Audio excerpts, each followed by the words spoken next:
महिला फोन पर बात कर रही थी कि अचानक एक आदमी उससे टकरा गया। अपना फोन जमीन पर पटका देखकर वह गुस्से से गालियां देने लगी। अगले ही पल एक हत्यारा उसके सामने आ गया और इससे पहले कि वह कुछ समझ पाती उसके पेट में चाकू घोंप दिया। लेकिन इतना ही नहीं, हत्यारे ने उसे 1 दर्जन से ज्यादा बार चाकू मारा जब तक कि वह जमीन पर गिर नहीं गई और आखिरकार रुकी। हैरानी की बात यह थी कि उस महिला की जीने की इच्छा शक्ति अविश्वसनीय रूप से प्रबल थी। वह मर चुकी थी और उसके गंभीर रूप से घायल शरीर को मदद के लिए पास के एक रेस्टोरेंट में घसीटा भी गया। दुर्भाग्य से रेस्टोरेंट मालिक पुलिस को बुला पाता उससे पहले ही वह महिला जमीन पर गिर पड़ी।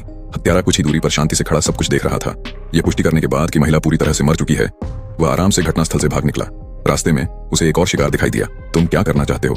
उस आदमी की खतरनाक निगाहों को देखकर हत्यारा तुरंत चुप हो गया। उनमें से एक भाग गया। पता चला कि हत्यारे की हिम्मत सिर्फ अपने से कमजोर लोगों पर ही हमला करने की थी। किसी ताकतवर से सामना होते ही वह चूहे जैसा डरपोक हो जाता था। वह इतनी आसानी से हत्या कर देता था क्योंकि स्कूल के दिनों में प्रिंसिपल उसे अक्सर धमकाते थे। इससे उसे अपनी कायरता पर गहरा अफसोस होता था। इसलिए अपने व्यक्तित्व को बदलने के लिए उसने रोजाना व्यायाम करना शुरू कर दिया और खुद को और मजबूत बनाने की कोशिश करने लगा। फिर उसने हत्याओं का सिलसिला शुरू कर दिया।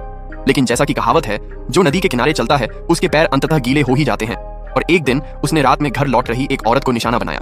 उसके बाद जो हुआ उससे वह दहल गया। कहानी खत्म। अब जल्दी से सब्सक्राइब करो ताकि अगला एपिसोड न छूटे।